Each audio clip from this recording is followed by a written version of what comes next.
It's Thursday again, tell everybody to lock in, grab some popcorn, a drink, and go and throw your AirPods in. It's the 1 hour show, constantly speaking facts. Bulletproof stats are always shooting from Matt. And when it comes to Kyle, you getting numbers and style. Jake is gonna educate you, he has that knowledge on file. Players, step your game up, don't be sluggish or lazy. Or Jimmy J might hit you with a shaky baby. Catch him on YouTube or any podcast platform. Breaking all the news down like Shaq does the backboards. No hot takes, this is where the hottest debate's at. Now kick your feet up, cause it's time for straight facts.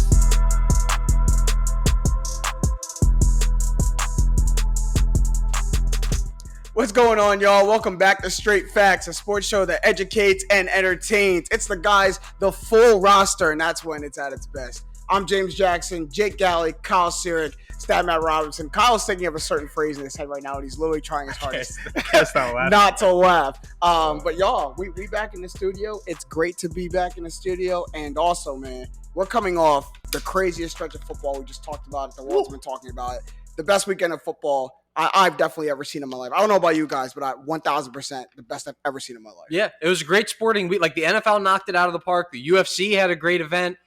If you're a Sixers fan like we are, or at least 3/4 of us are, you got to, in that weekend, watch a legendary performance by Joel Embiid, one of many. So, like, just all around, I was saying this earlier, one of the best sporting weekends like I've ever had. Given what's at stake, too. I mean, I'm sure there's been some, like, week 7 that was just nuts and had, like, 4 walk-off finishes. But second round of the playoffs, 4 games, all 4 were basically – or, yeah, the last one was a walk-off, too. All 4 were walk-off games. Nuts. For me, it's like when you wake up the next day and you still can't stop thinking about the game the night before. Yeah. And it was just that Chiefs-Bills game just stuck in my head for so long. It was nuts. Well, let's get into it. Let's get right into it. Last weekend's games, we'll talk about that Chiefs-Bills games first. NFL record 4 lead changes inside of the last 2 minutes and overtime. It's nuts. And I remember seeing in the last 2 minutes what Josh Allen threw for $120 and 2 TDs, and Patrick Mahomes threw for $188 and 2 TDs. Yeah. You can't do that in Madden, man. Like, you can't do that in video games. That is absolutely the Bills have the best pass defense in the NFL, too. The number 1 overall defense, right? They used to. Absolutely magnificent performance from both of them. But, like, how do you sum up that game? What's the summary of that game? It really is funny that, like, to, like, the average observer, like, that's when you know a game is crazy, when the average observer, my roommate Jack, does not watch football, zero idea about sports, and he comes down and he's like, 13 seconds left, I must have missed it, I guess the game's over. And I was like, well, you would think the game's over. But this guy, Patrick Mahomes goes down, and I'm sure that we'll get into the overtime rules, because that kind of killed the fun, but I think it kind of shows that, like, the 4-3 in the beginning of the season for the Chiefs, that's great. They had a struggle. That's well behind them. It was the 8 straight wins in the latter of the season is what everyone really should. They are so back and locked into form. I can't see them not winning the Super Bowl, but that's forward facing. Right. Kyle, encompass that game for me. So for me, it was, and this is more of a sports theory thing that I personally believe, is that offense at its highest will always trump defense at its highest. Talk to him, though. Because one side gets to do whatever they want, and the other one has to react to it. So I think offense will always have the edge when you're that good. And that's the talent we saw. I mean, Tyreek Hill running that, 70, giving the dude the peace sign. That was pure talent, pure speed, pure footwork, one of the best in the league. We know what both quarterbacks did. Now, to that point, there were some defensive mistakes there, and I don't think the Chiefs had it right winning that game. If you look at how the Bills defended that, first of all, they don't kick a squib kick. I don't know why you don't. You could have even if they just fall on it 2 seconds off the clock, right? It's 13 seconds. Because you're thinking, who really possible can get them in the field goal range. Or you're thinking, we're the team that gave up the Music City Miracle. Right. And then second of all, and I didn't look into it too much on the Tyreek one. That was well designed. But I saw it on the Travis Kelce one. They're playing a very soft zone back. They're playing almost prevent. They have 3 safeties deep, and they're playing the sidelines with the corners. Why? They need 15 yards to get in the field goal range. You gave up 25. Like, you can't D up for one play. You got to play You stop them on. Sorry, but you stop them on either one of those plays, and you win the game. You heard the soundbite that came out from T. Kelsey, right? Like, hey, that was wide tough. open. Yeah, that was tough. But yeah, great offense. will always beat a great defense, but that's not what we saw in general. When you see that zoomed out defense and you see 3 Bills safeties corners inside the 30, they're at like the 25. It's like, what are you doing? You need to be playing like the 40-yard line is the end zone. Right. Because the 40-yard, if they get to the 35, they're kicking a field goal and tying the game. And I know Bucker was struggling, but he's historically been a clutch kicker.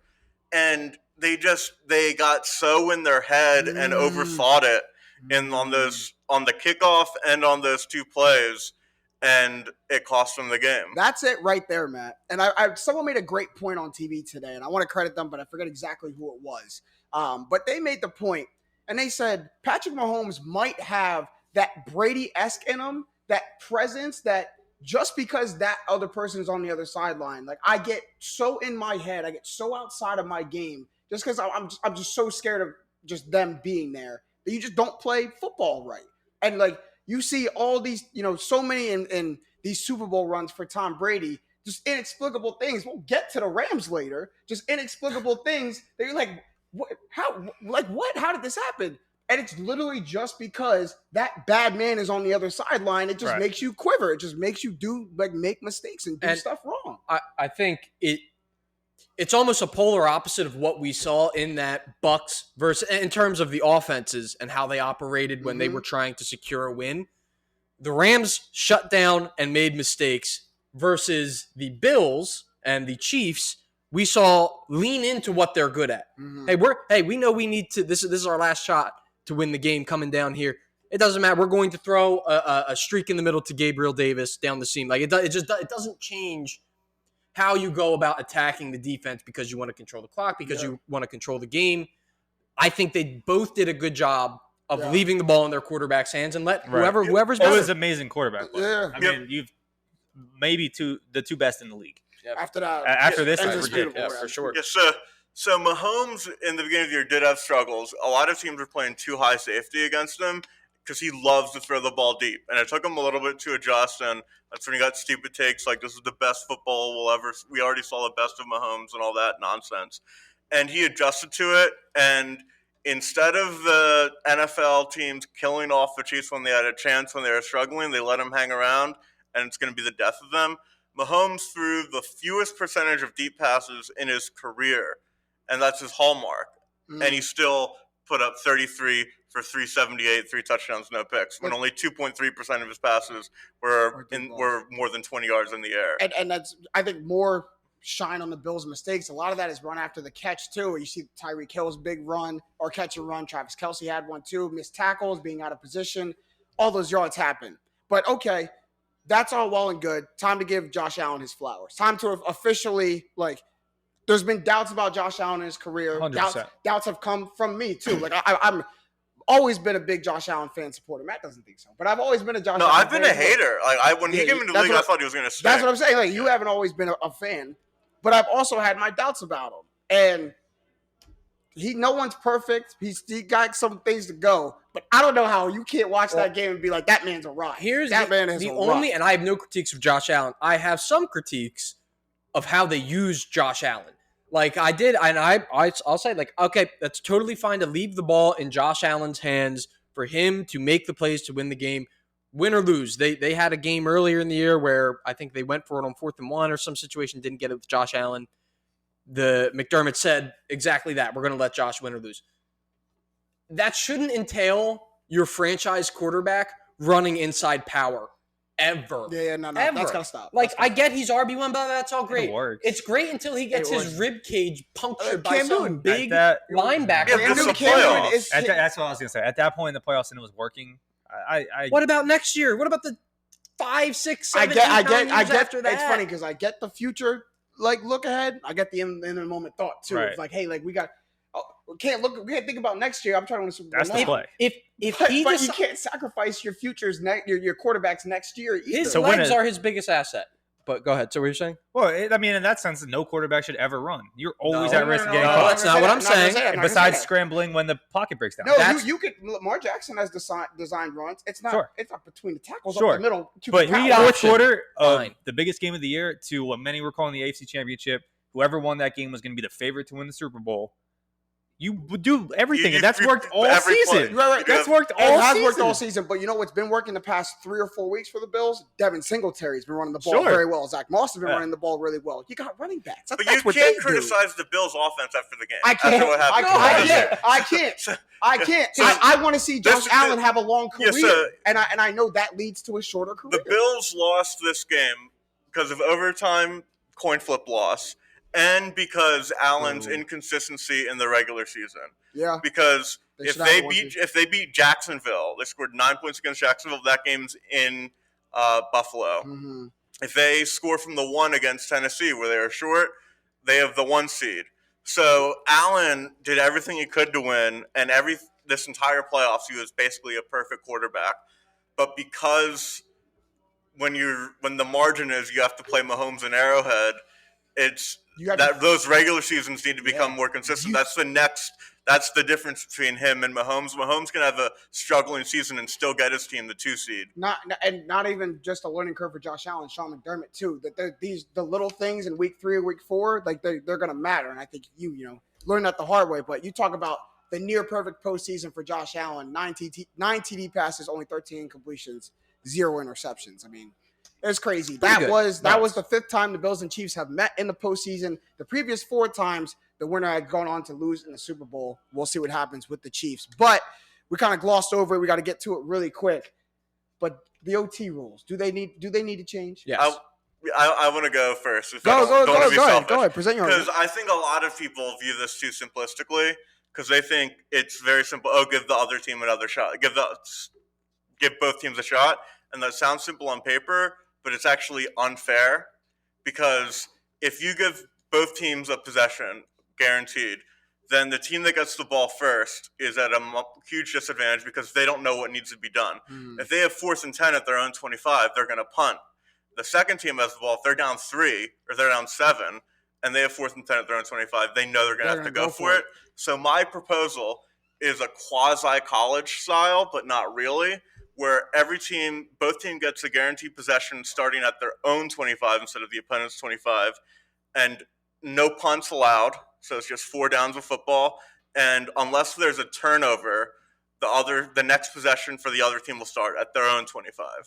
Wow. So that's my overtime solution. I wouldn't mind that. I wouldn't mind. I don't mind it at all because you bring up a very good point about just the unfairness and the not knowing of it. Now, is that just a playoff rule? Or is that whole season? Playoff rule. I'm fine with the Good. regular season. In the regular season, it's funny. They looked like, I'm sure we all saw the posts or whatever stats they dug up about whoever wins the coin flip. In the regular season, it's like 52% of the teams who win the coin flip end up winning the game. In the postseason, it's like 90%, smaller sample size, Right. and Much different more sense stakes. of urgency. It was Like, like- I'm putting this thing in. It for was sure, like for 8 sure. out of 10, and 6 of them did it on their first possessions. And one of the team that lost it was the Saints that got screwed on that missed pass interference call. Right. So yeah, huge advantage. Oh. The Matt gives a solution. I'm not going to give a solution. This is just the issue I have with it. If one team scores, they win the game. Mhm. Now, I think maybe if the other team gets a stop, they should win the game. They shouldn't have to stop and then score.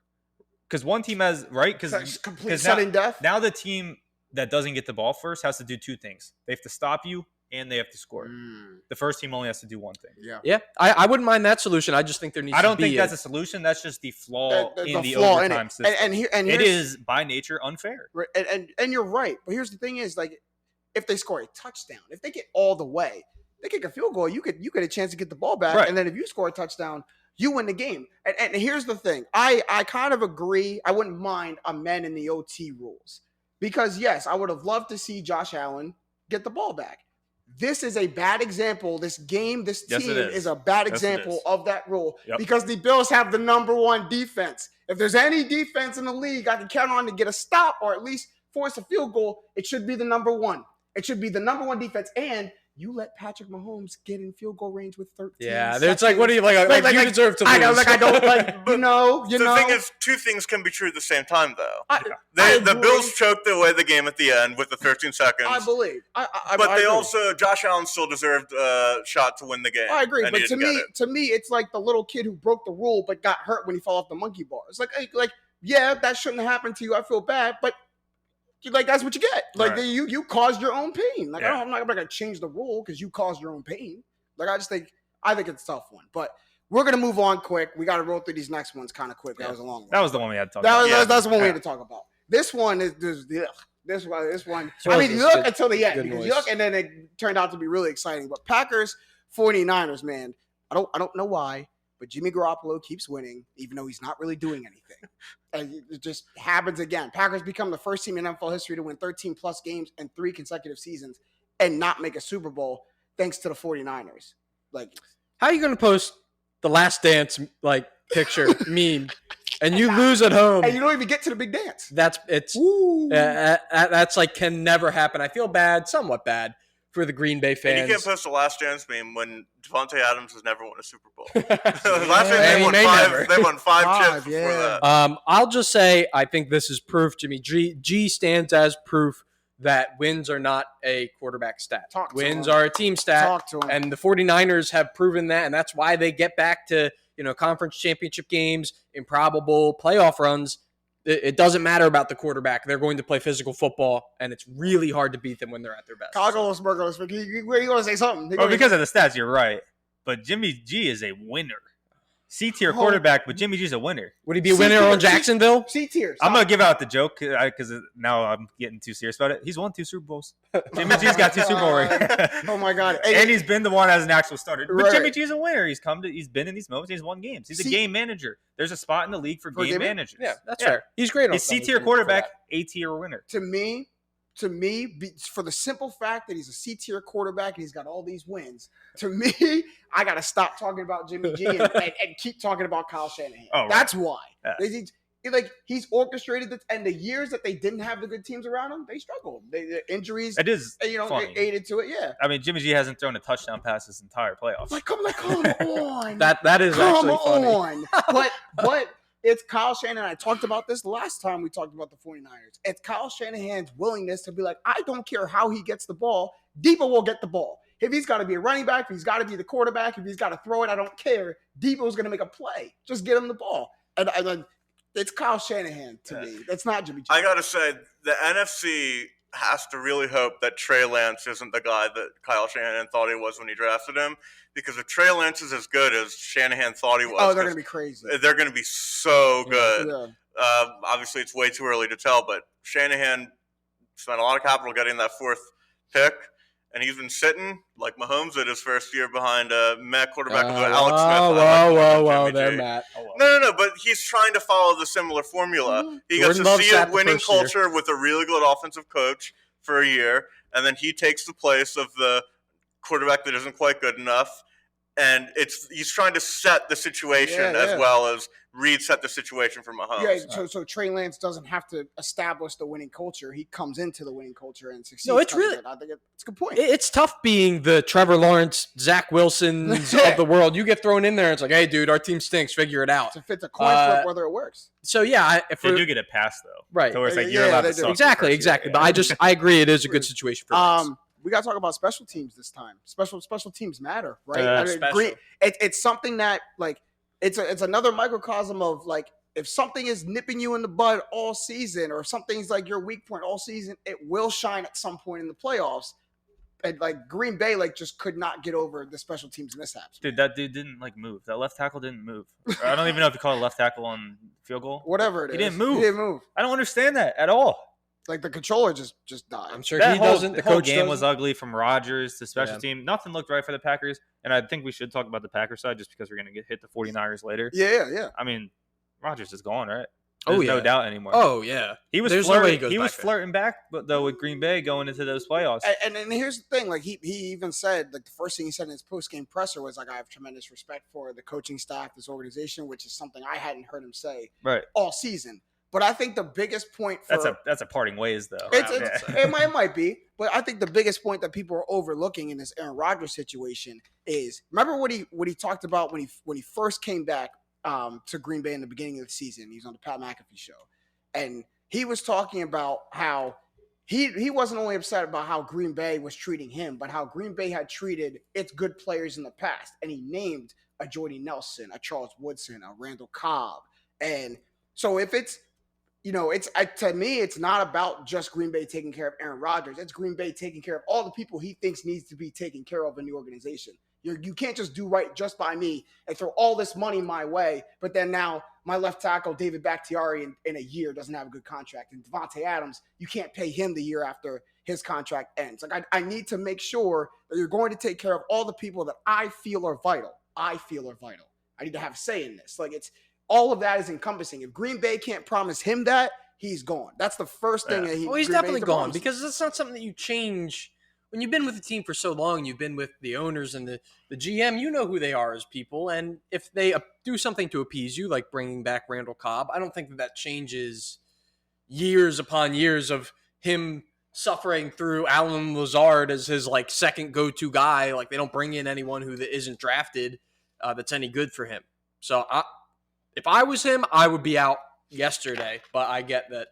I mean, there's he's Aaron Rodgers in Green Bay. There's going to be some proceeding. So right. Absolutely. After this bounce, you don't come back.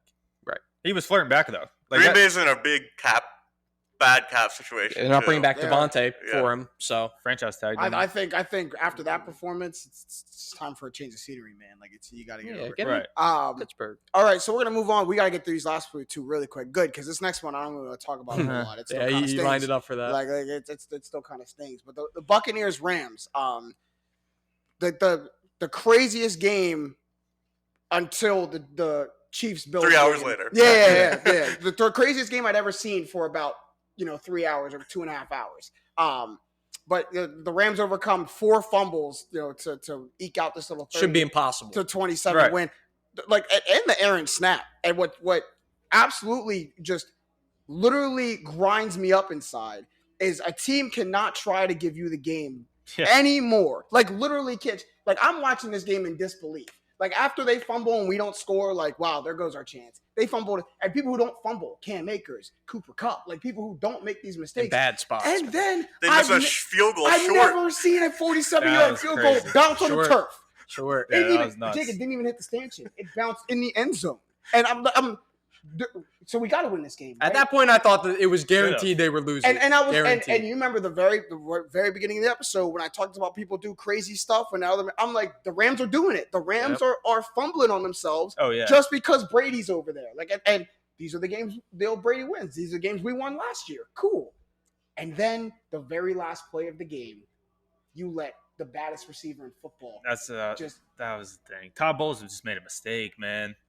Here's That the was thing. a mistake. Yes, He's so good too, and I respect Todd Bowles. Todd Bowles put him He's in a bad coaching great, and that was just a mistake. There's nothing else that loses you that game besides Cooper Kupp going over top. They could have lost it one of the overtime. receivers. Sure, but you in have one job. regulation. At that point in the game, you have one job. It's don't allow him in the end zone. And Or yes. I guess for a field goal too. And Todd Bowles is bad on him for putting him in a mistake or in a bad scheme on defense. If I'm Antoine Winfield Jr., I'm about to go to my second Pro Bowl. Like I'm one of the baddest safeties in football. I'm the last line of defense. If Cooper Kupp is running by my face, turn and run with him. Right. I don't care what defense you're in. I don't care what scheme you're in. I don't care. If Cooper Kupp with 30 seconds on the clock is running towards me, turn your hips and start running with him. And Levante David said not everyone knew the call on that play. I don't care what the call is, Jake. Surprised For me. Antoine Winfield Jr., I don't care what the call is. He could have not heard anything. Here's the thing, though. If Cooper Kupp is running by you, turn and run with him. And I know it's tough because of the way that it transpired. But, let's say he does that. You don't know that him dragging out of his zone, maybe OBJ's the one who's running wide open. And that's fine. But I won't blame Antoine for going with Cooper Kupp. You're upset that it's Kupp that is the but to me, though. And the underneath OBJ throw may not put him in field goal. I might get another play and might force a turnover. To me, though, going into that drive, the only thing I knew was going to happen, not that they were going to win the game, but that the Rams were looking for Cooper Kupp. So if Cooper Kupp's going 30 yards down the field, I feel like that is exactly what's going to happen. Run with him. Yeah. Run with him. Mistake. Just run with him. As much as the first game we talked about, the Chiefs and Bills, was the most impressive, craziest game, this was such an ugly, crazy game, and both made for great football. I was getting so mad at the Rams with all the fumbles. Me Because too. when the Falcons blew it to Brady played fantastic once the Falcons made the mistake with the sacks, and the Patriots made a good strip sack on Ryan too. This was just, Brady has a chance. Oh, they didn't work. And then the Rams gave him another chance, another chance, and now it was just James. I actually feel bad for you. It would have been much better for you if the Rams just won the game normally by like 10 Yeah, points. or they just let us creep in, and then Leonard Fournette scoring on the 4th-and-1 run. I wasn't expecting that. I'm expecting him just to go into the rugby scrum and try to push, and he makes this great jump Great cut. individual play. And it was almost watch the run he made to pretty much seal the NFC Championship game. It's the exact same run, the exact same cut, and I'm like, oh my god, like we're gonna do it, like we're gonna take them to overtime. I was certain they were winning that game. Watch I us was win the so coin toss, certain of it. and Brady's gonna take us down the field, and we're gonna score. Like it's dusty. It is shocking. And literally before I finished the thought in my head, Cooper just run with him, man. Just run with him. It's so tough. We might have to move on for James's sake. Yeah, like, I'm really getting dark over here. Wow. Oh, Okay. Bengals Titans. Joe Burrow has also arrived with Josh Allen. Joe Burr. They want to call him. They get their first ever Joe Burr. Right.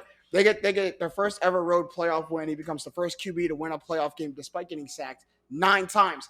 And that's our bugaboo because we said it's going to come back to hurt you. It's going to come back to haunt you. And it did, but they won.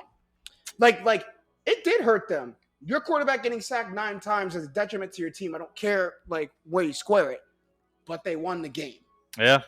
Yeah, and I'm starting to wonder if maybe, and you know me, I'm a big time betting guy. I put a lot into what the line is set at. What do people who are, this is their livelihood, what do they think the score of the game is going to be?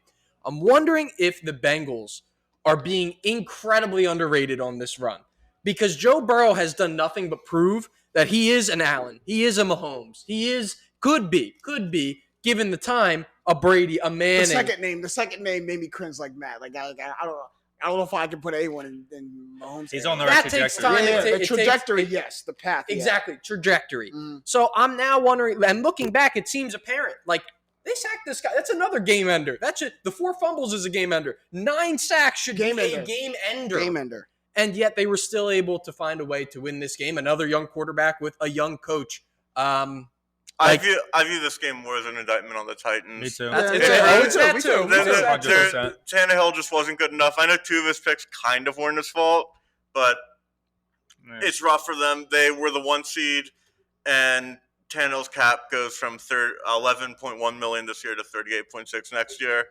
It's looking rough for the Titans. They had their little 3-year run with Tannehill, Henry, and next year's looks like this was like kind of their best shot because they were going to host the AFC title. But yeah, he's got a $38.6 million cap hit next year, up from $11 million at the start of this season, which is the cap jump is crazy. And Henry coming off an injury, we don't know how it'll be next year. Career-wise for Tannehill, I mean, 2 years ago, comes in for Mariota or whatever week it was pretty early in the season. Leads the league in passer rating by the end of the season. Goes to an AFC championship. 8-1 in that stretch. Right, goes to an AFC championship. Beats Brady, beats Lamar Jackson, loses to Mahomes. Sure, it's fine. Tannehill, you didn't expect that, but then he's like, oh, he's really good. Last year, looks really good still. Not as much success, still makes the playoffs, still look really good. And now this year, first round bounce at home. You're finally the 1 seed. This was the year to do it. I do think the Titans were, maybe Henry wasn't the right choice for the amount of times he was running. I know it's still Derrick Henry, but I truly think that if you keep Foreman in the game, they just win the game. He was doing it. I think they win the game. But for Tannehill, it's starting to get scary time now. Like maybe he's not him. Like maybe you are Miami Dolphins Ryan Tannehill.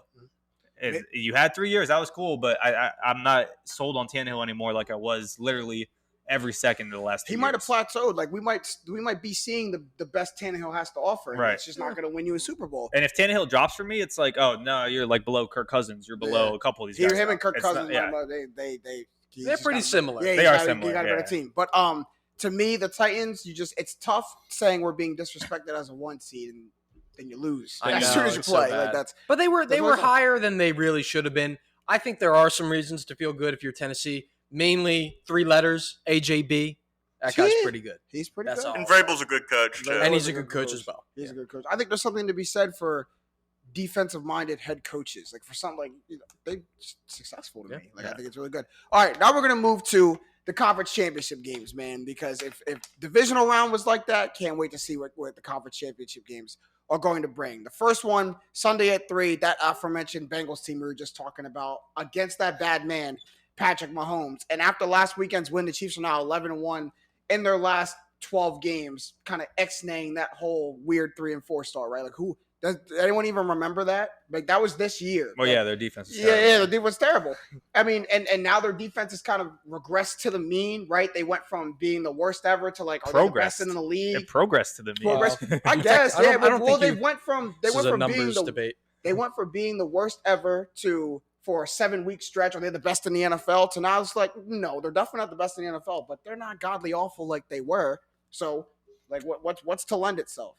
Just want to say it's technically positive regression is the term. Okay. Because this is something that I've poured over and debated over. You don't got to rub my face. Like I'm not rubbing I'm a your stat face. major who What did took that- 2 what did that regression do? courses. What did that do Right, for you're you? I like, took Jake, 2 regression yeah, courses. Big Like, guy. What did that do for you just now? What that It got out. It was like, you have like an itch to scratch and just like, oh, I can't do it right now. so But positive regression. So like progress. no, I agree with you. That's the logical. Hey, now. That logically makes sense. No, Is that like- no, it's different words. I'm wrong. Jake's right. But no, regardless, getting back to speaking of regression, going backwards. Joe Burrow was a lot, as we said, something that I pulled. Mahomes this year, 33 times put on the ground. Joe Burrow, the same since week 12. That is since week 12, they have the same amount of sacks against them. It's like, like we come back every time like, oh man, Jamar Chase is awesome, but it's been ugly for Joe Burrow. I think that personally, when I just sit down to crack open this game, I know they beat the Chiefs last time. I would be very surprised if they beat the Chiefs this time. I think surprised. I think the Chiefs can take advantage of a lot of the Bengals' Yeah, weaknesses. the Bengals have had less total offense than their opponents in both their playoff wins, and that just does not happen against the Chiefs. I saw Melvin Ingram destroying the Bills' right tackle all Sunday. He's going to do even worse to whoever Cincinnati's right tackle is. Mhm. I just don't think the Bengals have the offense to keep up with Mahomes. They don't. That's the thing. It's really, I know they did in Week 17, but the Bengals were playing for the division that game. The Chiefs were just kind of you can't play perfect every game, and it was just kind of their defense. And Tyrann Mathieu, if you watch like film of that game, he's taking like bad angles. He isn't playing like himself. I think he'll be back recovering from his concussion that he had, and I think he'll play a lot better. Like we said on the show last week that the Bills Chiefs was the AFC title game. I think the only way the Bengals win this game is in a shootout, and I'm going to pick the Chiefs in a shootout every anytime. So you mentioned Burrow and like the Allen Mahomes. I just think sacks are also on the quarterback too. It's not just an independent stat. Carson Wentz showed me that for sure. And there's a lot. It's a combination of both. But there are some sacks that Burrow took against Tennessee that took him out of field goal range that were on Burrow. He had a hot route that he could have thrown to and thrown the ball away. And I think that I'm going to say this until they lose, but it's going to come back to bite them. Even though I did pick them to win last week, it's that you can't keep winning when your quarterback gets hit this much. At some point, it stops. They can't right? keep winning like this. Yeah. Right. And again, they scored 19 points against the Titans last week. The Titans' defense isn't unbelievable. Yeah, don't The beat Titans' Mahomes defense is with pretty 19. good.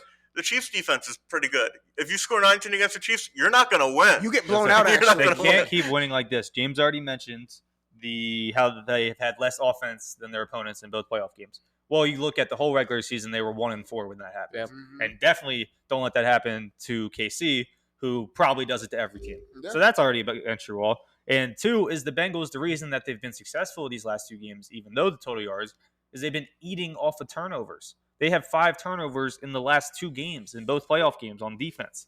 Well, Mahomes has only thrown 5 interceptions in the last 12 games. he's not turning the ball over. So you can't bank on that, right?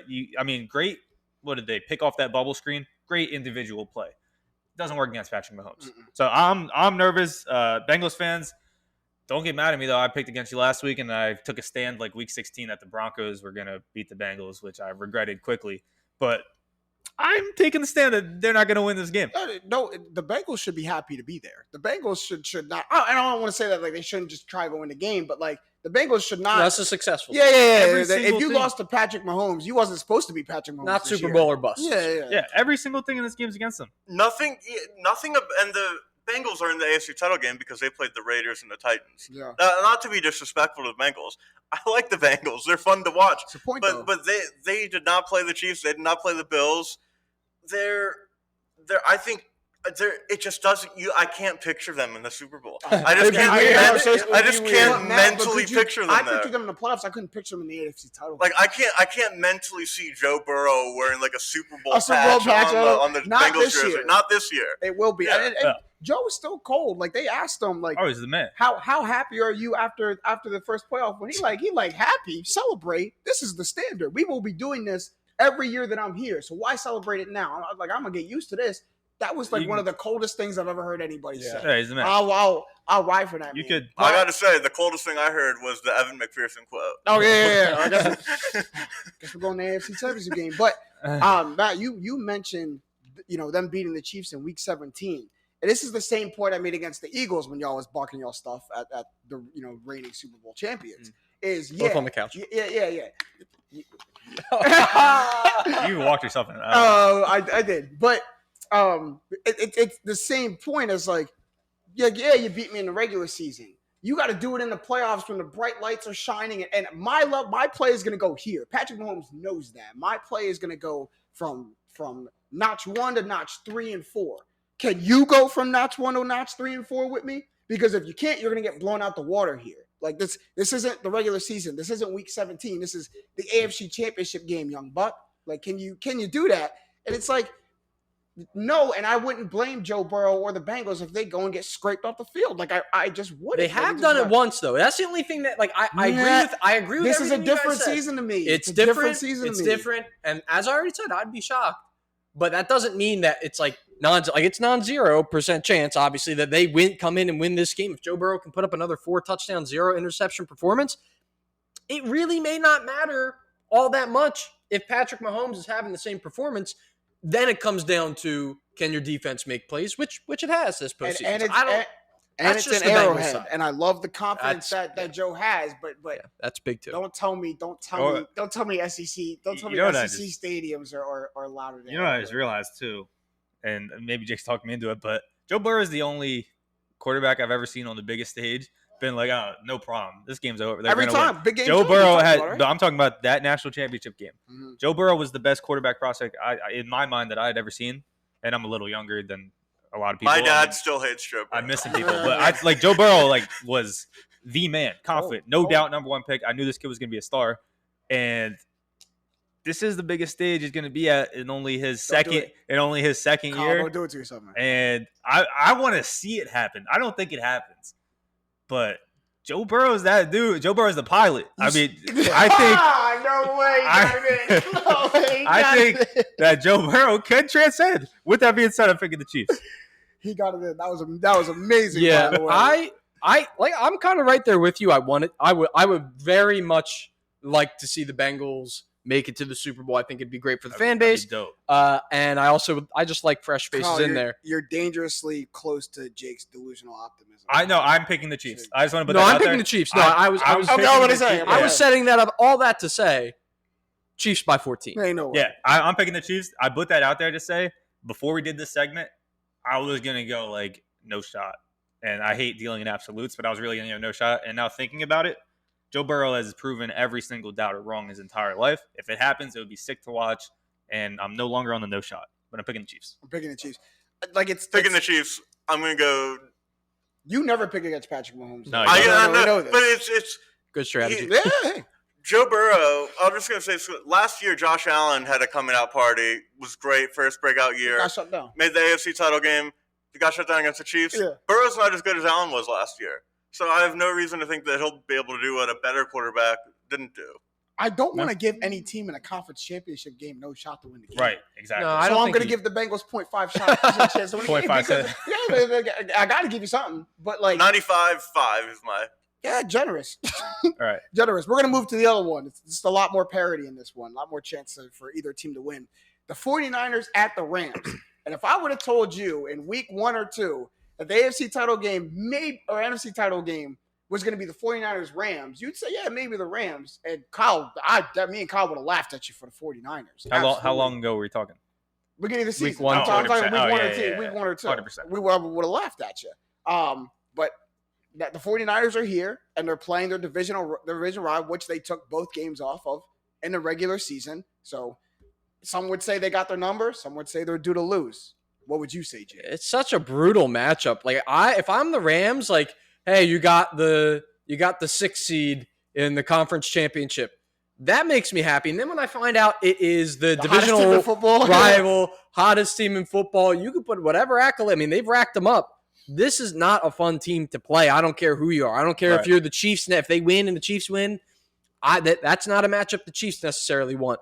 I really like the chances of the Niners in this game. I said it last week against Green Bay, and it's for a lot of the same reasons.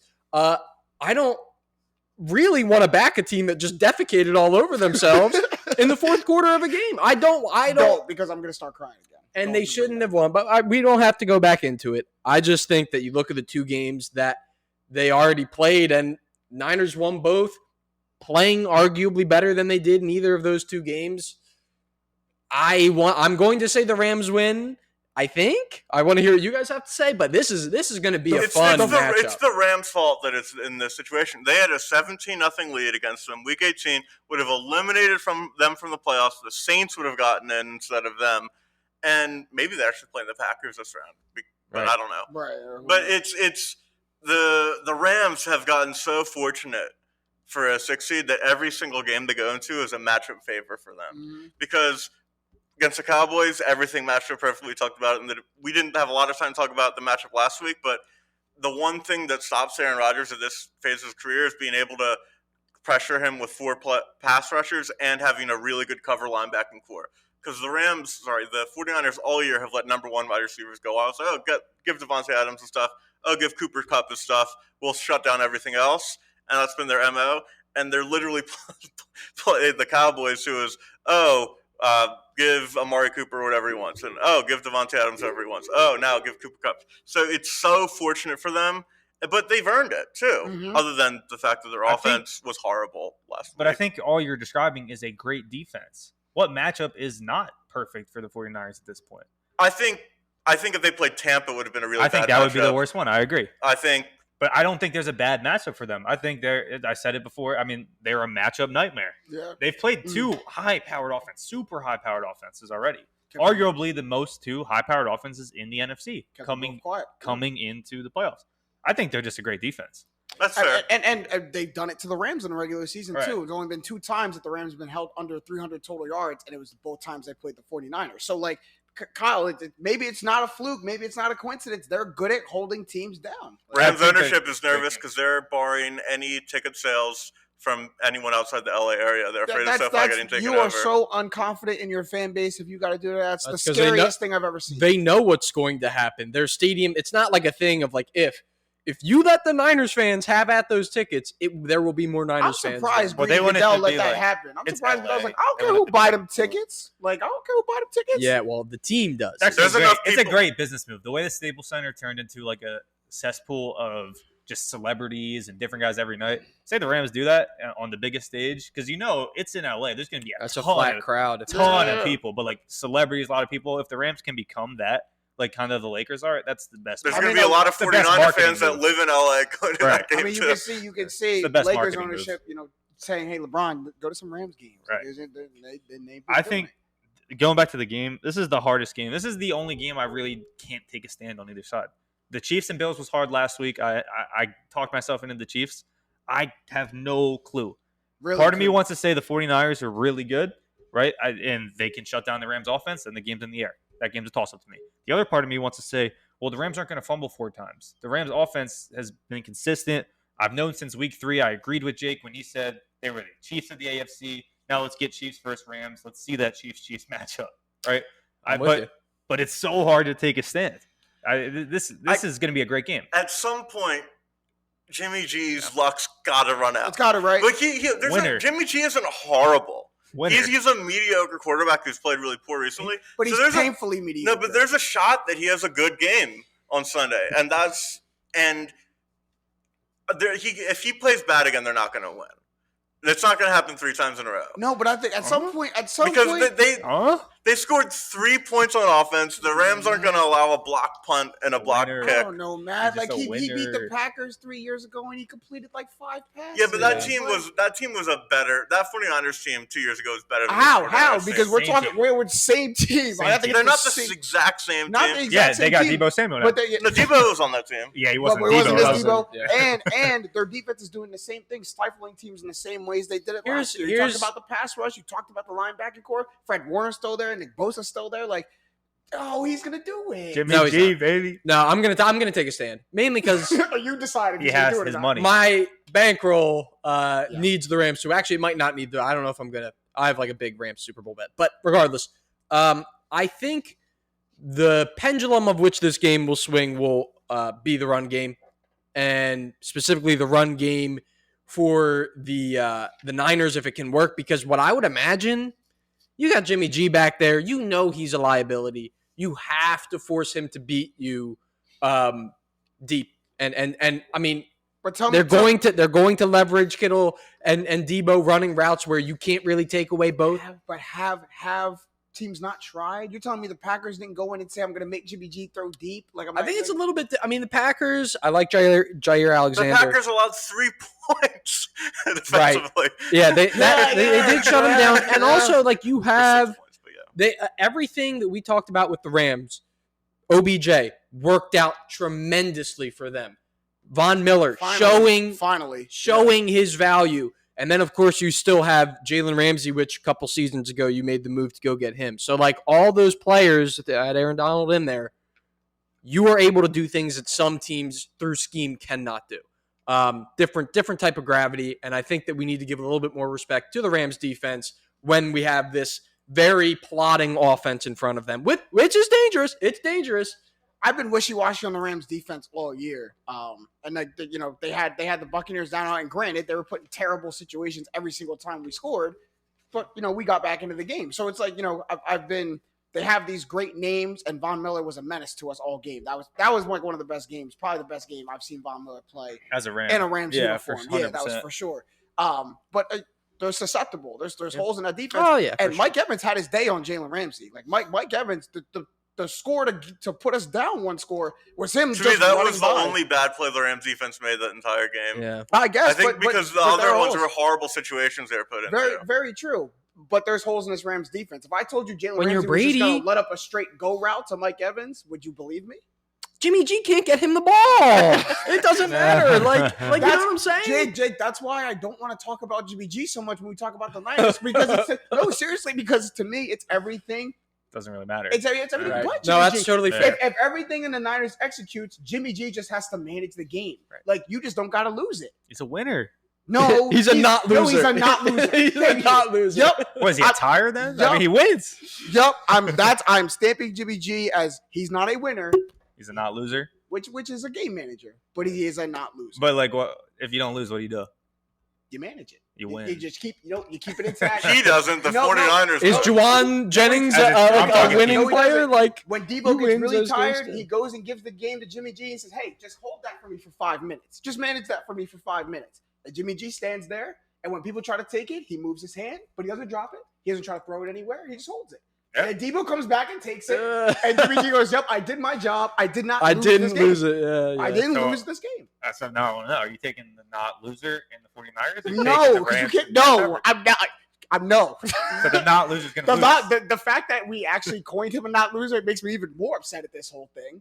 So I'm taking the Rams officially. You got the Rams? I got the Jake? Rams. Let's go Rams, baby. Yeah, you got Rams. Let's go Rams. Rams, don't bet on it though. 49ers. Too late. Taking the 49ers. It's far too late. And I also we could put this in there before we move on because I wanted to look up like, oh, it's a saying like, oh, it's so hard to beat a team 3 times in a year, which is what the Niners will be trying to do. All right. I pulled up the stats since 1970.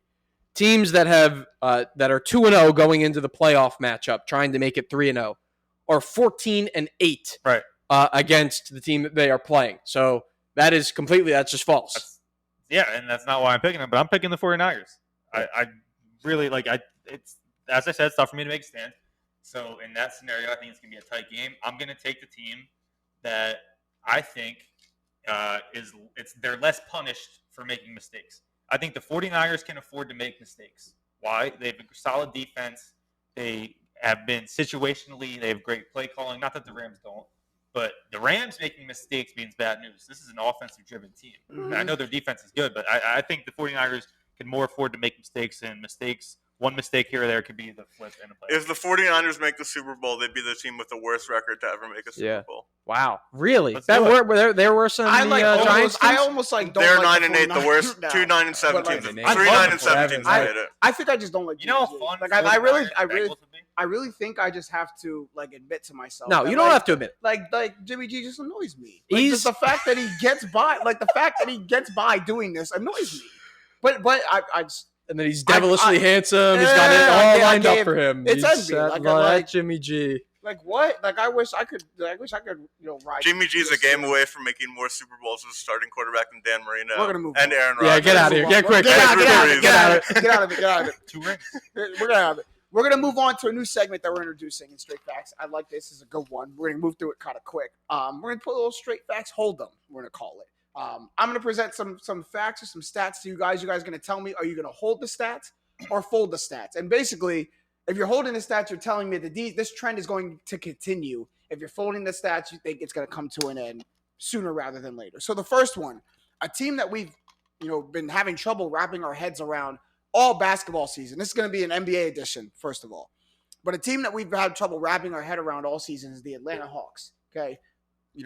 Eastern Conference Finals last year, and they kind of just stink this year. So the Atlanta Hawks They have stunk last I guess I told the players, but the Atlanta Hawks right now have the second best win streak in the league. That's 4. Still sitting in 12th in the Eastern Conference, 4 games below 500. Do you think that this will continue? Hold the stats that they make the playoffs, or fold all these stats and say that they're going to miss the playoffs? Question: does the play-in game count? No, it's not playoffs. We've no. been through this so So many you times. you think that they would make because I was pondering this too. You think that they would actually make the play-in tournament, and you would be worried about them losing in that?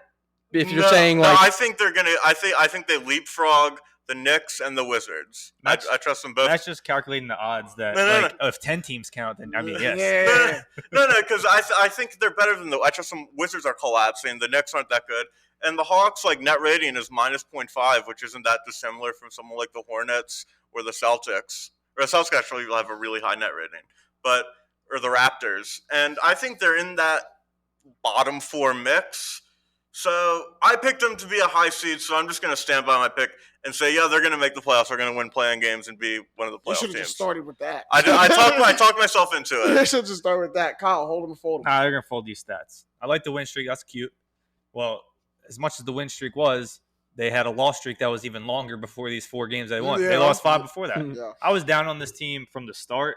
I mean, we can go back to the last playoffs, but yeah, I forget if I had him as a playoff team or not, but I don't think I did. I don't think you did either. I don't think I had the Hawks in the playoffs this year, and for reason. Yeah. And now you make a trade that sends a good player away from a player that should never see the court. So you're down another person with Cam Wow. Reddish for Kevin Knox Wow. trade. That's a word. First though. round pick, that's cool. I don't even hate you making that trade as Atlanta. Now, if you could have done Kevin Herter instead, I would have kept Cam Reddish, but that's nor here nor there. I don't think this team makes the playoffs. I think who's the team in the 8th seed right now? The Raptors. Yeah, they could fall. Well, I'll take the Celtics in that spot. I'll take the Knicks in that spot. Say the Cleveland collapses. There's still more teams that I'll take You're over taking Indiana the over Hawks. Maybe. So 7, 8, 9, 10. What are the Hawks? 12th in the East? yeah, Yeah, I think 7, 8, 9, 10 are the Hornets, I think they're Raptors, 11th Celtics, or 12th. Wizards. Oh, I'm taking the Knicks. Hornets. I'm taking the Hornets. I'm taking the Hornets all Yeah, day. yeah. I You think guys laughed at me for having the Hornets in the playoffs. Too. I'm gonna go anti-Kyle. I'm gonna say the Celtics and the Hawks are the 2 that make it. All right. That's Really? different. That's a different rabbit hole. It's a different rabbit hole. We don't got time for that rabbit hole. Who's making the playoffs and who's not? Simply focusing on the Hawks. Jake, hold or fold? I want to say hold them. I think they're going to turn a corner here. DeAndre Hunter is playing some really good basketball lately. He's been like their second or third leading scorer per night behind Trae Young. I do think the looming John Collins thing is having an impact. Mhm. Like he could still perform well and it can still impact the team. I think those things can be both true. They are the second ranked team in offensive rating and the 29th ranked team in defensive rating. Same team. Same thing. Yeah, that's what they are. Ultimately, I think their offensive firepower is going to kind of cover up for some of their holes in the play-in tournament, which is where I think they will end up. And I think they'll end up winning a seed from that play-in tournament just because I trust their playoff experience in Trae Young. Weird team. Really weird team in a weird season. And here's the thing. One, I think there should just be some karmic retribution for trading Cam Reddish for Kevin Knox. And I think you deserve good things after that. But I'm gonna fold the stats too. I'm with Kyle. I think they missed the playoffs. You bring up DeAndre Hunter, and great for him. A very good prospect, Philly boy too. So get all of his shine. Yeah. But if DeAndre Hunter is your second leading scorer after trouble, after Trae Young, then you're probably the 12th.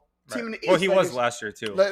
I'll give him credit, but it was a different story. Yeah. John Collins was also playing much better last year, and to me, that's the thing. John Collins should be your second best player, and he's not right now. And I think that's why they're to be fair to that, they don't really like. This is another reason why they're good, and reason why maybe they falter sometimes. They have 8 guys who regularly play that are double-digit scorers on average. That's a very good thing ultimately. All right, I see. Yeah, this guy hasn't played any. You got Cam Reddish in there, so they got 7.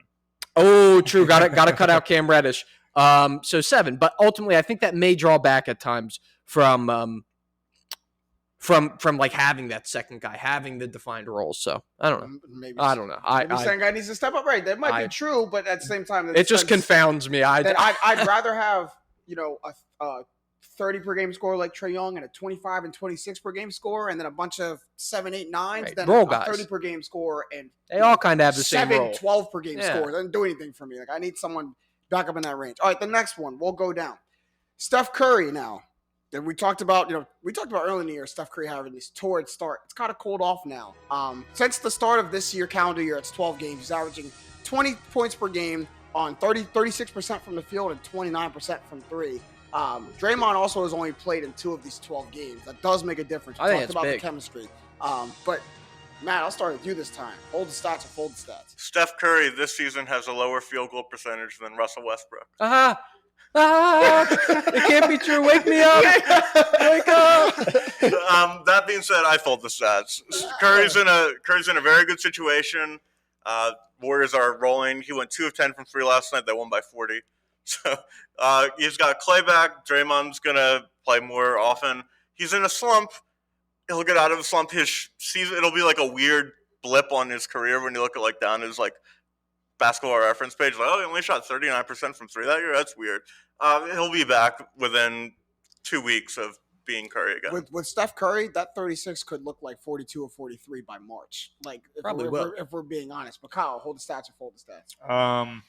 Well, this is just 12 games, so I think his one right now currently is 39 on the season. But I mean, you have to say fold, right? This is for the greatest shooter of all time, a massive downtick.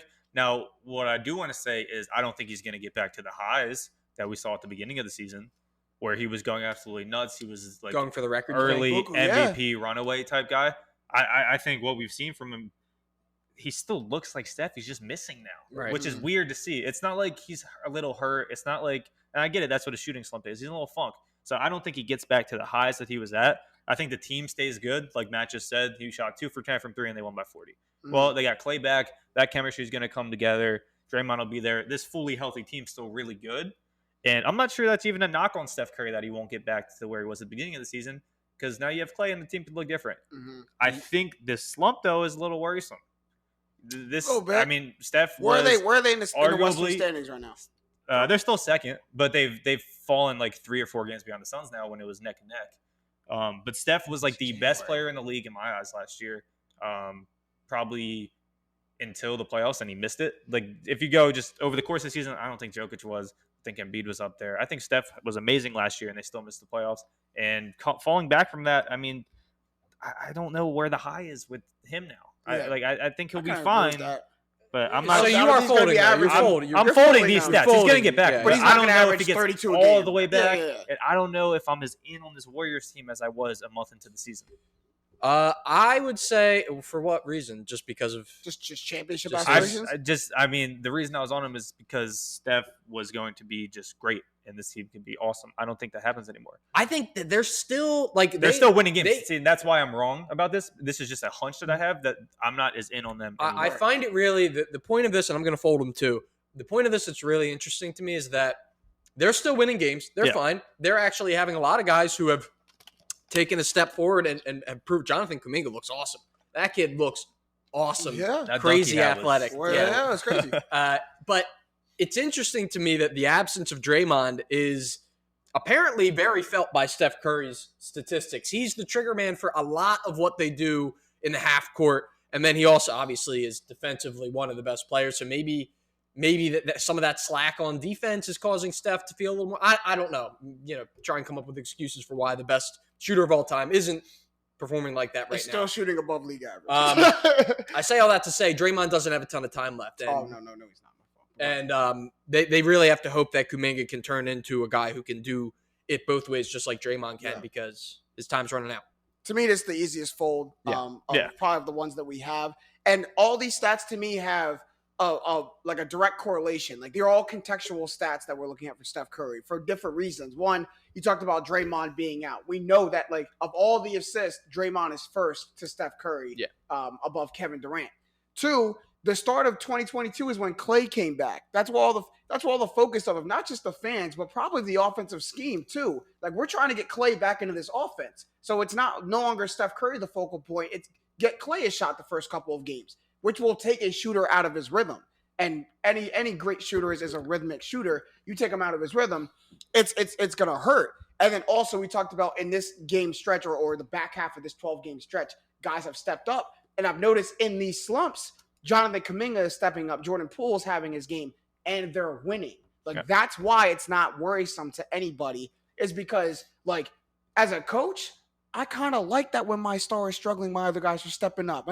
Hey. Grizzlies, what we saw with John Morant. Yeah. Like that's not a bad thing. That's not a worrisome thing to me. That's like, I'm so happy that's happening because guess what? He's going to wake up. And when he does, Jordan Poole's going to have muscle. Jonathan Kuminga's going to have muscle. Clay's going to be back.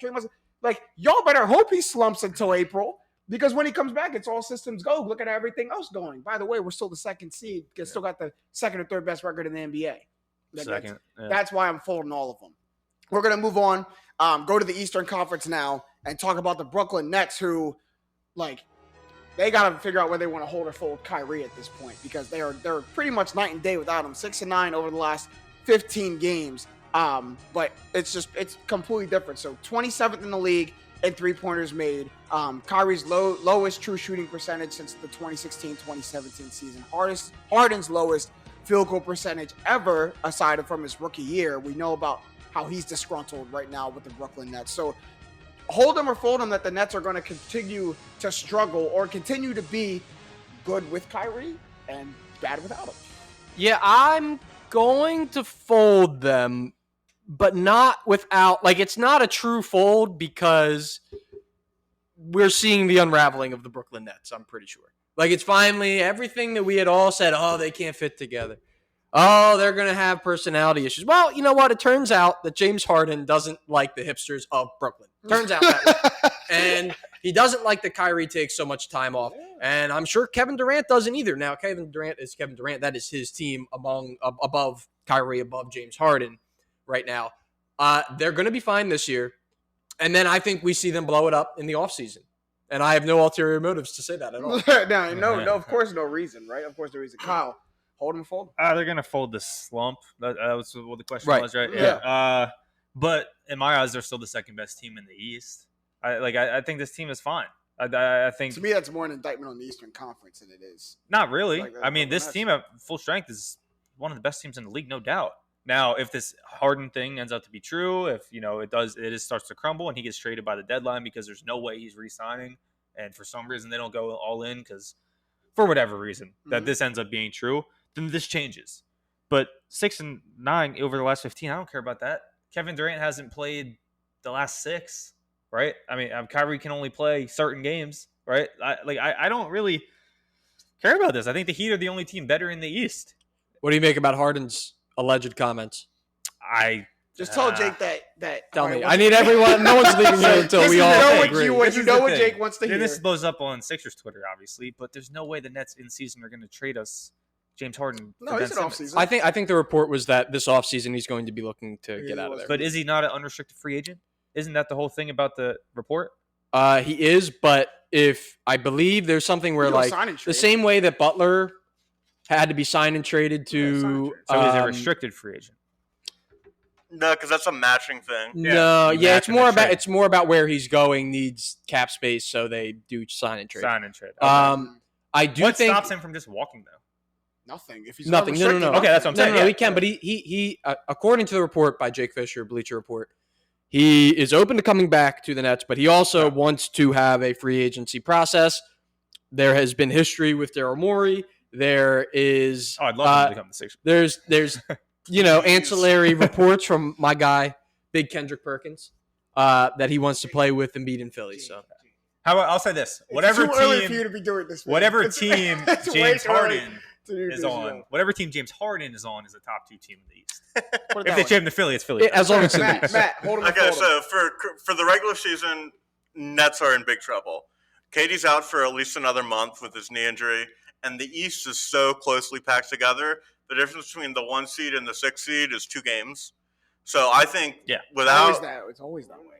no, it's not like That's that. really- that's really tight. That's Yeah. So I think by the time Durant comes back, I think they're in the 6th spot, and they're probably 5 games back of where they need to be.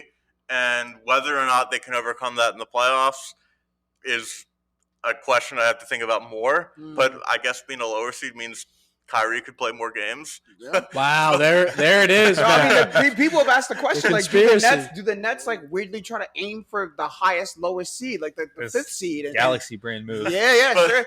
Which there's no way you could control. Yeah, that. yeah. Like, you know, like, So there's that no would be way. very, I'm very not foolish saying of them that, to do. but they're in rest of the regular season. They're in trouble. Durant's kind of like the biggest. He's the best player on the team by like a lot Mhm. at this point. Yeah. And it just shows how fine the margins are in the NBA. If Durant wears 1 shoe size smaller, they're the defending NBA Yeah, champion. You love bringing that one that's up. something. I'm sure. he does I not think if I was a Nets fan, I would not stop I thinking think about that. Kevin Durant. I played think he's too long. saying. I think in you saying that Kevin Durant's the best player by a lot is also just like a big thing for Durant because I still think Harden's playing very well. Yeah. So I think Harden- that's Yeah. a testament of how good Durant is. I mean, I think Harden. Harden had a triple double last night. So I think he came out and was like, "Yeah, I'm disgruntled. Don't forget I'm James Harden. That doesn't mean I'm going to play bad. I just don't like that this guy gets to sit out whenever he wants to." But Did the Lakers win that game? Yeah. Yeah, That's they what I did, thought. yep. Yeah. But in Brooklyn, when No Kyrie can't play, and that's why I'm holding these stats because I know it's only a 15 game sample size, but to me this is just the start of the pattern of like, Kyrie is not Bruce Brown, he's not Joe Harris, he's not a guy that you can like plug in and out of your game plan and it doesn't change that much. Kyrie's going to come in and all of a sudden 30% of your usage just got added, and then when you take him out, 30% of your usage just went out. Yeah, Like big swing. That's too much to do. And then you add on top of, like, if you're going to get disgruntled, like, that is a 3-crown system in Brooklyn. It is those 3 and then everybody else. That means all 3 of them got to be on the exact same page. This isn't a Miami Heat big 3, a Boston Celtics big 3, where it's like them 3, but it's like, yeah, but they can't do it without Ray Allen or Rajon Rondo. It's like, yeah, those 3 can run the show. So if they're not together all rowing in the same boat, it's not going to work. And Kevin Durant's, we talk about it all the time, he's not the type to lead them to do it. Yeah. He's the type to be like, I mean, Kyrie, if you don't want to, I just want to hoop. Yeah, Like, yeah, Kyrie, right. if Do you what want to you be want. here, that's fine. James Harden, if you want to be here, that's fine. Like, he's not going to be like, hey, sit them all down in a room and say, hey, we need to figure this out. They asked him, like, do you try to convince Kyrie to get vaccinated? He's like, I'm not going to convince someone to try to do something they don't want to do. It was like, bro, do you want to win a finals? Because if you want to win, like, imagine someone coming to LeBron and saying, I'm not going to get vaccinated, so I can't play home games. Right, you would be wearing a different jersey expeditiously. Go start looking at houses in Cleveland. Go start looking at houses in Sacramento because I'm about to send you a You're behind right. somewhere. You're right. But I also think Kevin Durant just like knows there's no budging Kyrie at this point. Probably. It's been so public But you to got a point where but I also who said he hasn't tried though? I mean, that's just No, and I don't know, Yeah. but I would 100% believe if he like tried one time, like, hey man, you want to get vaccinated? When Kyrie gave all the list of reasons, he's like, whatever, I'm not coming. There's a I think shot that's where Kyrie he's at. watches his, Hits blunt and it's like, whatever, I'm not. there's a Coming. shot Kyrie watches his team win the title from his living room because I don't it's think there's Game a- 6 in Brooklyn. I don't think there's a shot that happens. Like, I don't think like I think it's possible he wins the title. I don't think it's likely. nah. To me, you don't get the best of 7 of someone if Kyrie can't play majority of. It the hurts games. them, right? The whole not being a top seed, the whole no Kyrie Irving will be fine until you get to the Bucks, the Sixers if they've added pieces, the Heat, like the tough, gritty teams. Like you need to be clicking as we've all said. Yeah. At the highest cylinder. Yeah. All right, last one. We do got to move it quick, and I'm sorry because it's got to be. It's gonna be This is It's gonna be. that's a tough. It's a tough one. It's gonna be our favorite ones. I'll try to let y'all get as many points in as possible. But Embiid is going buku right now. Crazy. Like Embiid is absolutely is insane. going nuts. Someone said on Twitter today, the modern day Wilt Chamberlain. And while that like doesn't like hit me well, calling anyone a modern day Wilt Chamberlain, it's like, man, can you? He kind of doing it. Yeah, he kind of doing it. Since Christmas, 34 points a game, 10 rebounds, 4 assists, a block and a half a game. The Sixers are 12-3 over the last 4. I don't have the numbers right in front of me, but it's even It's even like it's ridiculous. It's like 40 points. It's 172 points in like 128 minutes, which is Joel nuts. Embiid. Which is nuts. Joel Embiid is the all-time leader in NBA history in points per minute. Yep. All-time in that span. In that No, career. Yeah. Career highest points per minute NBA history. Well, you know how many times he's been on a minutes restriction? Oh, that's true. Actually, you know what? That's actually The a thing really about good like point. I didn't Wilt think played about every it. minute all the minute time. of the game. So, Right. 48 and a half minutes There's per game. times where Embiid is on a 25-minute restriction Yeah, and but- still putting up 30 points. Hitting Still putting out up 30 Wilt points. in an NBA stat is like a different level. Well, and also So I Kills pulled every this. stat. I pulled this stat. So they said most points per minute in a 4-game span in NBA history. Asterisks by someone not named Wilt Chamberlain. Yeah. There's like 3 or 4 Wilt because 4-game Wilt had stretches. like a 4-game stretch where he had Yeah. like 172, like We do 50. this. We do and, this like, all the time. If you want to have a real who's the best or who's better all time debate, can't include Wilt because. And I just want to say, like, watching Embiid in that 50-point performance that he just recently had, he would be getting triple teamed, and they would throw the ball like he's like digging down, getting the ball, double team, triple team, doesn't matter, turn around, whatever Yeah, he he's in a wants, different zone it's right now. falling. That can win you a playoff series. That can win you a playoff series you should not win. Yes, it can win you a playoff. And he's making the right Any. decisions. It might win you 2 playoff series. To win a title, you got to win. Yeah, you gotta have 4 more. or 5. No, you gotta. Depending where you are, They you got need to win more. 5 They need playoff more. series. 4. 4? Don't win 4. Come on, James. Don't 5. They need more. You don't win 4. Embiid is averaging a career high in assists and a career low in turnovers. Yep. That was his biggest flaw. Ben was the issue. So okay, here's the thing. So this is a resounding hold the stats, right? He's gonna hold it 100%. He's gonna Yes. hold it. and not just. I mean, the last 4 Starting to games get mad span at is Ben ridiculous. Simmons. We gotta. But yeah, no. I think he holds the stats, and I think he wins MVP. I think he Yeah. holds the stats too, because whenever Embiid is on the floor, you don't not get It's these numbers when he's on the floor. The difference this year, though, is the decision making. He's not taking random threes. He's not taking 7 threes a game, coming down the court, dribbling, shooting a 3 because he can. Right. He's actually making the right plays in the offense way more consistently. Jake mentioned the turnovers down. Going with that, he's also making the right decisions, passing out on double teams. I mean, Embiid's playing on a different level right now. He seems way more locked in than I've seen him at before, and that's very impressive because there's been spans where Embiid has been, the best player in the league. Yeah, Doc But Rivers he's did wonders on It him, is man. so much more refined now, and his game is more just like precise, I guess it would be. There's less flaws and there's more upside, and and it's proving. And I have no dispute to any of your points, but to the playoff point, to the championship point, and this, to be honest, this is a debate, a separate debate that we can have a different day. YouTube. We'll have Find this. this is a debate on crazy- YouTube. This is a crazy rabbit hole that I don't want us to go down. But like if you talk about extrapolating that for an entire playoff run, yeah, you can do that on a team you see once and you don't see them again for months on end. We got to see the same team for a week. Like I can start the game plan around that because when he throws it to Tobias, he's not going to beat it. When he throws it to Seth Curry, he's going to get it, but he's not going to beat You're right. Yeah. We'll Depending see. on the best of the best, yes, you're right. I feel like Embiid is. The Hawks this year, run You'll it back. see. I Run feel the like- Hawks series back. I feel like Embiid is maybe. I mean, Embiid is Bugs Bunny to Michael Jordan is Ben Simmons in Space Jam. We need your help. Like he needs somebody else. Somebody's there. help. Somebody's help there with him. Like it's not like we're going to get these Embiid stats every single time. He's healthy and plays. Yeah. The health is also something that But that's We've seen different. come- That's on such a different plane, James. And I know What are you I talking- understand the playoff point, but like you just said it casually, like we're gonna get these Embiid stats anytime he plays.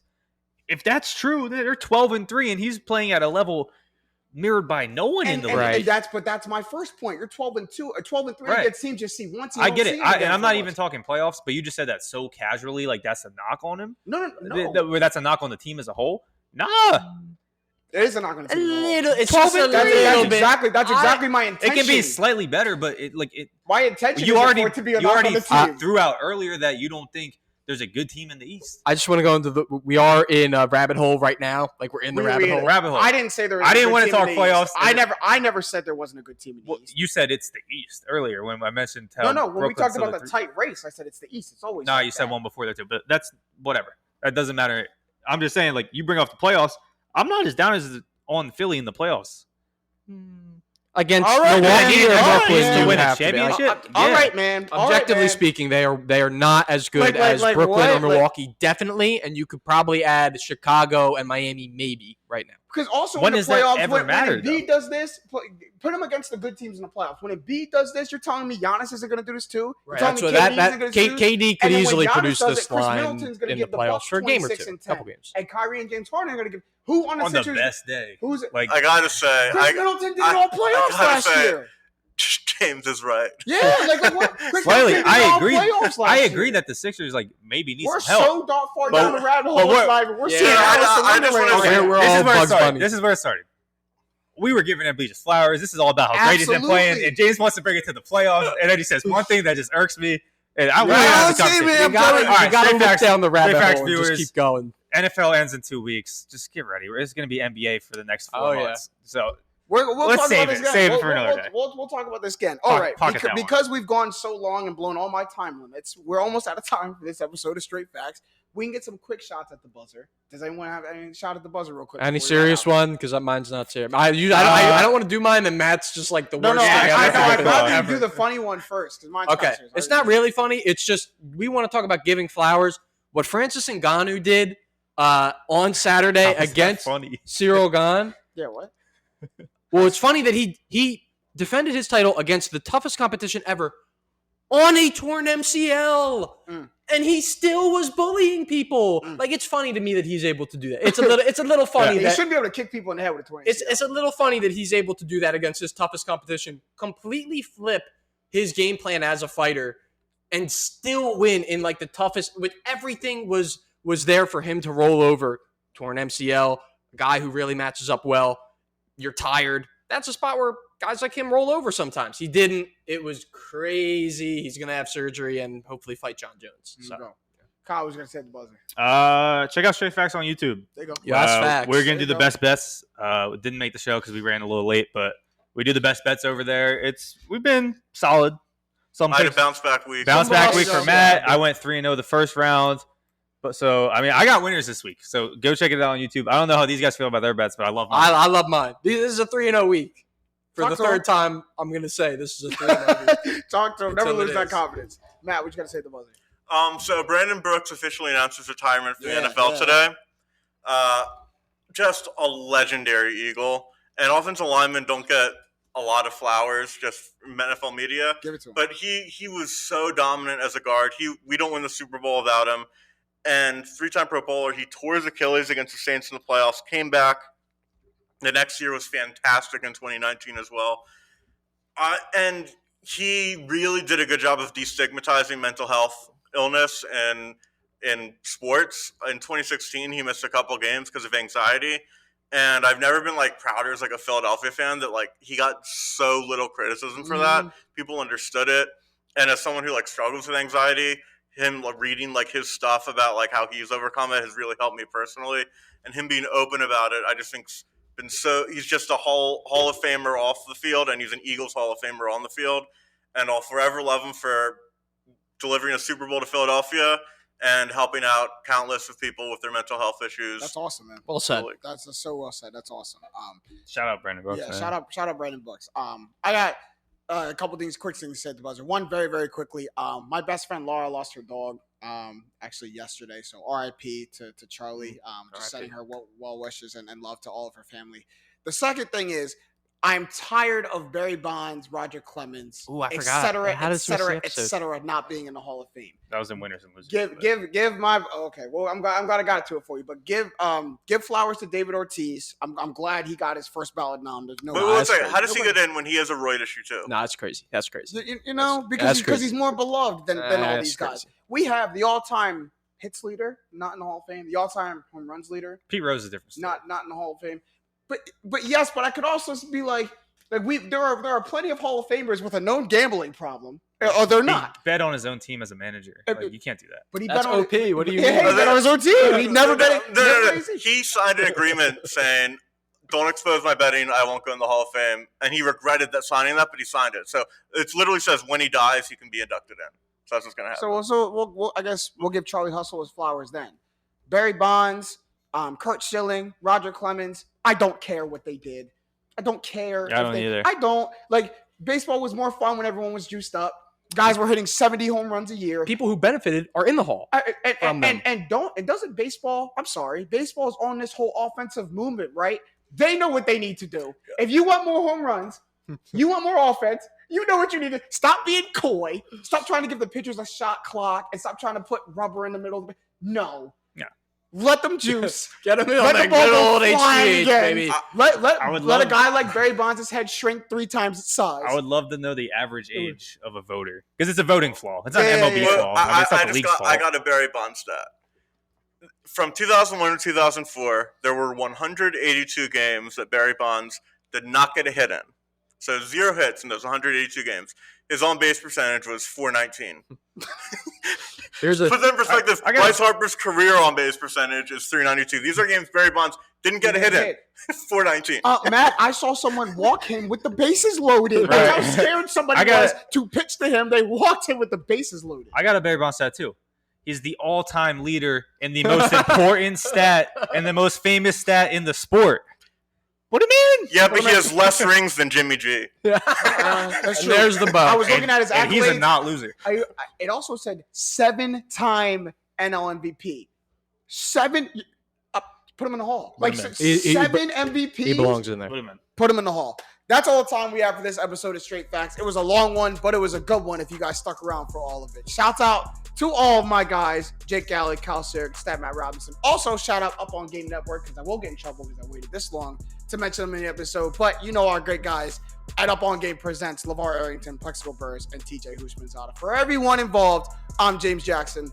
These have been the stats. Straight up. Stats. These have been the stats. Yeah, here you go.